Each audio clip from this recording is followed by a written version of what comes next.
if we're looking at the Senate, and that's really where so much of the focus has been recently, and so much of the infighting among Republicans is on candidate quality on the Republican side. Hi there, it's WAMC News Director Ian Pickus. And on this episode of the WAMC News Podcast, we survey the November midterms with Amy Walter, publisher and editor-in-chief of the Cook Political Report. As the November midterms approach, America seems to be heading for another nail-biter. Republicans have long banked on taking control of the House and perhaps the Senate, while Democrats point to recent successes by President Biden and in special elections as evidence that it's too early for a political obituary. According to the Cook Partisan Voting Index, though, the map favors Republicans on both the House and Senate side. At the same time, there are ever fewer fair fight districts. All right, here's my talk with Amy Walter. So as we speak here in September, what do you see as the key dynamics heading into the November midterms? Well, most midterm elections are a referendum on the party that's in charge, especially the party that has not just the White House, but the House and the Senate. It's usually an up or down vote from voters on how they feel that that party has conducted itself for the first 2 years of the presidency. And that, if that's the case, that's not really good news for Democrats, as it has not been good news for the party in charge for more than 80 years. Usually the party in the White House loses seats in a midterm election because voters come into that first midterm election and, they tend to look unfavorably on that party in charge, or the people who are most unfavorable to the folks in the White House tend to turn out to vote more than those who like the folks in the White House. And this year, though, what we're seeing is a couple of issues have, at least for this moment, helped to change the focus from one being a referendum on the party in charge to one being a choice between the two parties. And of course, those two big issues are abortion and Donald Trump. The fact that we have, for the first time in 50 years, there's no longer a constitutional right to abortion has put that issue front and center. And the fact that the former president continues to be in the news, both because of his own actions and his rallies and his continued presence on the campaign trail and social media, decrying the 2020 election results, but also because of investigations into the former president in a whole bunch of places in Congress, with the January 6th Commission, the DOJ, after the events on January 6th, and of course, most recently, the files that were found in Mar-a-Lago. President Biden, as he did in 2020, says fundamentally American democracy is on the ballot in these midterms. Is there any evidence that that argument does resonate with voters who are picking a member of Congress? Yeah, I mean, it's a good question. It was a message that was effective in 2020, in part because not only were voters feeling anxious about what was happening more broadly with this issue, especially as President Trump had destroyed so many traditional norms and was rallying against things like mail-in voting and arguing that before any votes were cast that the election was going to be rigged in some way. But this year, I think the issue of the economy is still so incredibly important, even more so than it was in 2020, in part because inflation is one of those things that hits everybody, regardless of your age or your income bracket or race. And that's, to me, the bigger question is, can the Biden and Democrats rally the kinds of voters who showed up in 2018 and 2020 because they didn't want to see another 4 years of Trump or Trumpism, is that enough to get them to come out in a midterm year to support Democrats in a time where things like inflation are really hurting their day-to-day livelihoods? And add to that dynamic, you folks at Cook say that the map favors Republicans in general before you even break down which dynamics might be salient for voters. Can you explain that? Sure. Just because of redistricting alone, this was obviously a redistricting year, and Republicans probably netted something like 3 to 4 seats out of that process. Remember, Republicans only need to pick up 4 seats to take control of the House. So there's a very, very narrow majority here that Democrats are defending. So just redistricting alone, plus the number of Democrats who sit in districts that Donald Trump carried, that should be able to get Republicans to the number that they need to win a majority. However, we have also very much scaled back our predictions of just how big the number of seats Republicans will pick up we expect to be. Earlier this summer and spring, we were projecting somewhere in the 20 to 30 seat range. Now we see it more in the 10 to 20 seat range. The other thing that Democrats have going for them, besides this change in the environment, is the fact that there just aren't that many Democrats who sit in really vulnerable districts. The reason you had big shifts in seats in years like 2010 or 1994, when Democrats lost 50 seats, 64 seats, was that you had Democrats who were sitting in districts that were pretty deeply red, at least at the presidential level. There just aren't many of those left. So there was a pretty narrow band of seats that Republicans were going to be competitive in the very first place. And now what we see is, thanks in part to the sort of changing dynamics and environment, that band has shrunk even a little further. What do we know about the types of candidates who are emerging from party primaries of late to run in November? Well, if we're looking at the Senate, and that's really where so much of the focus has been recently, and so much of the infighting among Republicans is on candidate quality on the Republican side. And remember, the kinds of folks who show up and vote in a Republican primary are going to be different from the kinds of voters that many of these candidates need to win over in the general election, especially in the states where control of the Senate will be determined.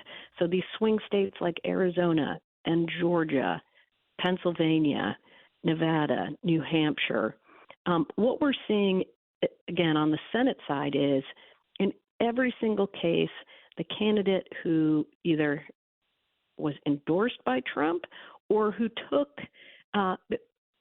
more of a Trumpian kind of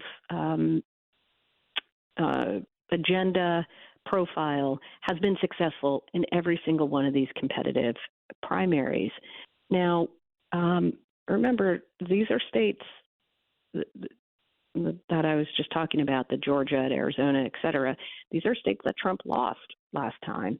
So the big risk is if you put up a candidate who looks and sounds and acts like Donald Trump, has been endorsed by Donald Trump, in a state he's already fallen behind in, has already lost in the last presidential election, that's a pretty big risk. The Democratic candidates, of course, are trying to present themselves as the more moderate, more in the mainstream, especially on some of these issues like abortion, or on issues that relate to the 2020 election. Do those issues translate to wider races? I asked that question because we here at WAMC closely covered the special election in New York 19, the current New York 19, right, which Pat Ryan won. And I don't think a campaign event went by where he didn't talk about Roe v. Wade. Is that a winning strategy for other Democrats in marginal districts, do you think? Well, that is the million-dollar question. And unfortunately, we're not going to know until November, but we're already seeing in race after race after race in all kinds of districts, Democrats going up on television with similar ads to the ones we saw in New York 19, hoping to galvanize support, not just from women, but from the kinds of voters who showed up in 2018, in 2020, to vote, not necessarily because they liked Democrats more or because they wanted to see, they were excited about Joe Biden, but because they were worried about what they saw as overreach by Republicans and specifically Donald Trump. But what Republicans argue is that the kinds of voters who are, maybe not as engaged, they are going to vote, but they don't pay a whole lot of attention to politics. They aren't checking in on cable or Twitter every 5 minutes. They're living their lives, and they are going to be motivated much more by pocketbook issues, by the cost of groceries, the cost at the gas pump. And here, they argue, is where the races will be decided. That the issue of abortion, while it may help to motivate some previously reticent Democratic voters, it's not enough, they argue, to turn many of these races completely away from the topic of the economy. How much weight do you give to special election outcomes? Pat Ryan won his race. It was a close margin against Mark Molinaro, the Dutchess County executive, but with a significantly smaller margin than Antonio Delgado had won in that district in 2020. Yeah. Can we actually tell things from special elections, or are they just so, unusual and of their own dynamic that it's difficult to draw lessons from? Right. As we like to say, special elections are special for a reason, which is they have a much lower turnout. And so you have to be careful about taking too much from one individual race taken at one specific time. But the fact that it wasn't just the New York special election, but 4 other special elections held either that same day or previously, where Democrats outperformed their 2020 margins, or better yet, outperformed Joe Biden's 2020 margins in every single one of those districts, including really, really red districts in places like Nebraska and Minnesota. So while Democrats didn't win there, it showed that their base is engaged and motivated and will turn out.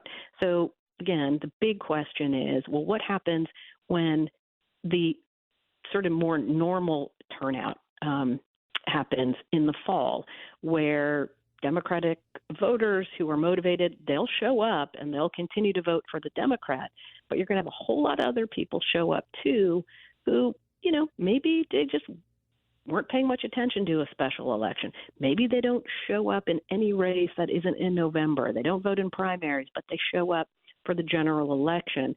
And that's, again, that's the million-dollar question.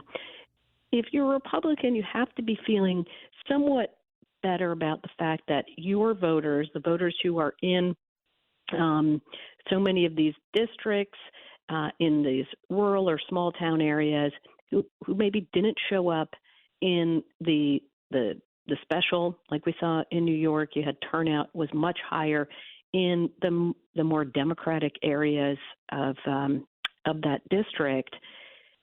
That, at the end of the day, your voters are motivated. They're motivated by what they see as, overreach by Democrats, by Biden, and they're motivated by the economy.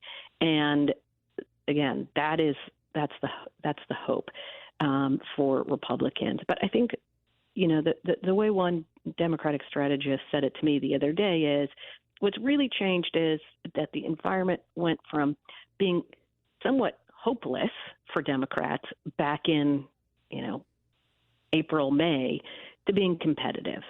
And being competitive means these things are still going to be hard fought. You could lose by 1 or 2 points. You could win by 1 or 2 points. But the prospect of big blowouts of this being an election where you're going to see all kinds of Democratic candidates get swept out by a big red wave, that just seems less likely now than ever. One last thing, we obviously here covered closely the tortured redistricting process in New York, where the maps were drawn and thrown out and redrawn and challenged again. But is it, from a country perspective, is it bad to have only 82 swing seats out of 435 in a cycle? Yeah, listen, when I first started covering politics, there were more than 100 districts that we would put into the so-called competitive category, or districts that had split their ticket, voting for presidential candidate of one party and congressional candidate of the other party. There are very few of those districts left. Gerrymandering is a big part of it. There's no doubt about it. But we also have to look to voters as well.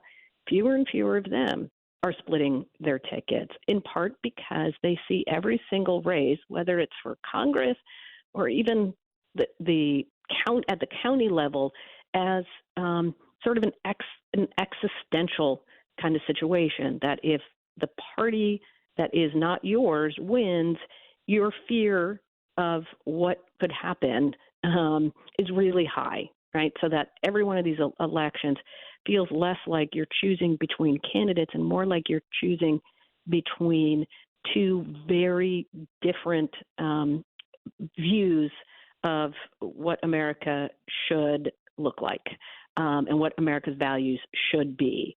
So that's part of it. The other part is that, we have now, and this has been going on for quite some time, but, a lot of Americans are also choosing to live in places that also fit their ideological or cultural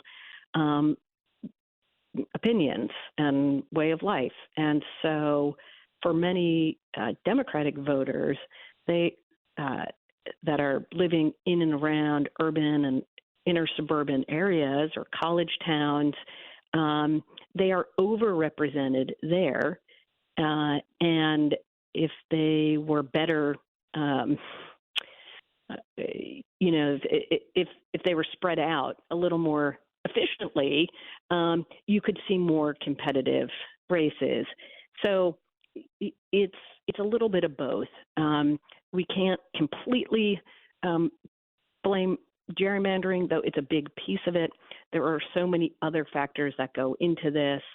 And, again, the death of split ticket voting, the rise in polarization and partisanship, of cultural identity being now fused with your political identity, all of those things matter, and primaries matter too. And I think a primary process that really encourages candidates to take the most extreme position, that's the only way that they can win, has also made our Congress, less sort of diverse, and I mean diverse in a much more expansive way, where you have members not only from all kinds of congressional districts, but representing all kinds of opinions. That's getting harder and harder. Well, Amy Walter is publisher and editor-in-chief of the Cook Political Report. Such a fan of what you do, and thank you so much for spending all of this time with us. Oh, yeah. Thank you so much for asking. Have a great one. All right. That does it for this episode of the WAMC News Podcast. Thanks so much for listening. Until next time, I'm Ian Pickus.